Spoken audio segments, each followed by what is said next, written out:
What's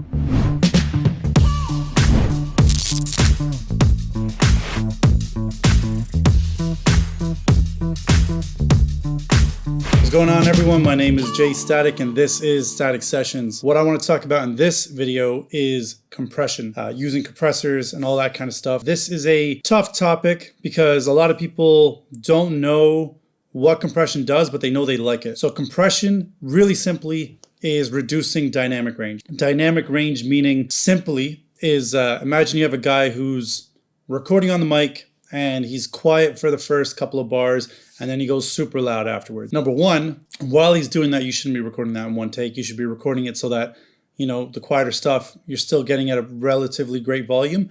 But when it comes to the louder stuff, you're recording at a lower volume just to get the right full recording from those sounds. But even with that, while they're quieter and they're louder, they're both going to sound a little bit different. They're going to sound a little bit harsh, especially with full dynamic range. It's going to sound not really pleasant to your ears. So what compression does, because it reduces it, actually kind of softens it up a little bit and allows you to hear both levels relatively perceived at the same sound or same loudness. I'm going to go ahead and try to explain some of that stuff to you guys.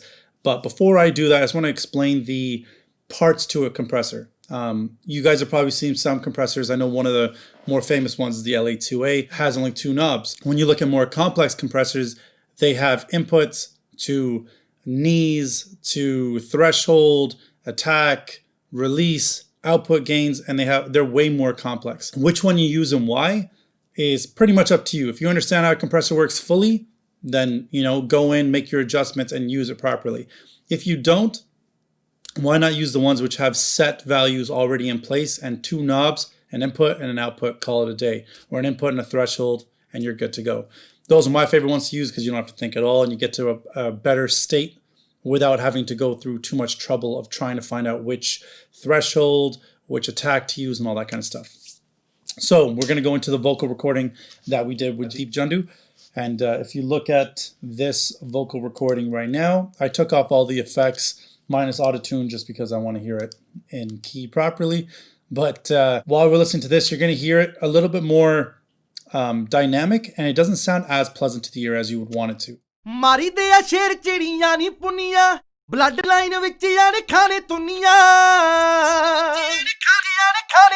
So it sounds good.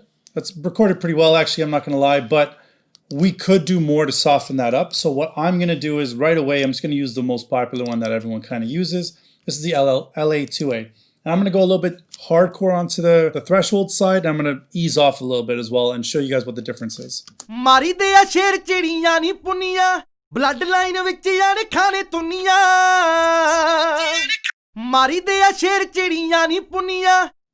So I'm going to play it with it and I'm going to play it without it, just the first line. So this is with it.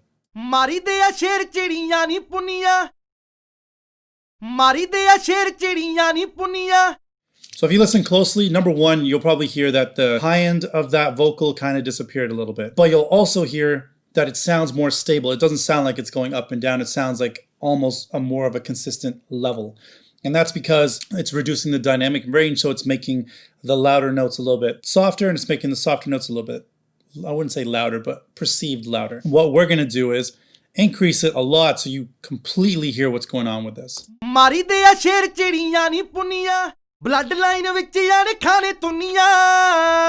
Now that's really aggressive. I probably wouldn't use it that aggressive. I'd probably use a couple of layers of compression to get it to that point, and it sounds more transparent. But this is what it sounds like, and this is what like the nth degree of what a compressor is doing. Completely killing the dynamic range to make it sound more consistent and more on level.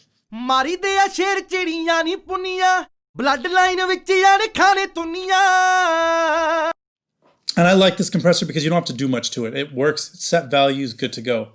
But now, say we wanted to do something a little bit more complex and we wanted to open up the FabFilter C2. This, to me, is a great compressor. A little bit more confusing to use, but you can achieve the same effect without having to go through too much trouble. So it's already there, it's already doing some work, and it shows you right off the top that it's actually doing its job properly. So what I'm going to do is set a ratio, which I think is pretty harsh, and bring down the threshold. And the threshold for compressors is when you want it to pretty much start working. When do you want that audio to start hitting the compressor wall? ਮਾਰੀ ਦੇ ਆ ਸ਼ੇਰ ਚਿੜੀਆਂ ਨੀ ਪੁੰਨੀਆਂ blood line ਵਿੱਚ ਯਾਰ ਖਾਣੇ ਤੁੰਨੀਆਂ. And now that's a pretty harsh compressor, but it actually sounds pretty transparent. It sounds nice. I got the attack set pretty low, so it's hitting right when it thinks transient or something close to a transient is about to take place. And it's got a fairly normal release, so it sounds more natural. You can have the release a lot longer, and it'll keep the compressor hitting for about a couple of seconds or a couple of milliseconds, or you can have it a little bit shorter so that it keeps attacking as it needs to without overlapping each other. So to me, compressors are really important because they help control and make things sound more in line with an entire song. In my head, that's how it makes sense. What I would use a compressor on is pretty much anything that's super dynamic.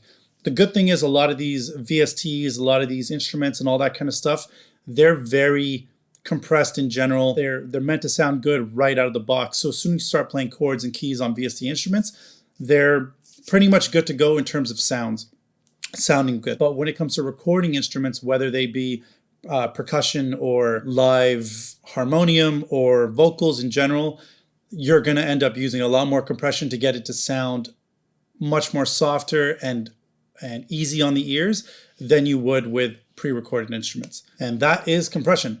Compression's a really good tool. If you feel like you learned a little bit about what compression is, please like, comment, subscribe, hit that bell, and so you can get further notifications on when the next videos are coming out. Until then, stay tuned.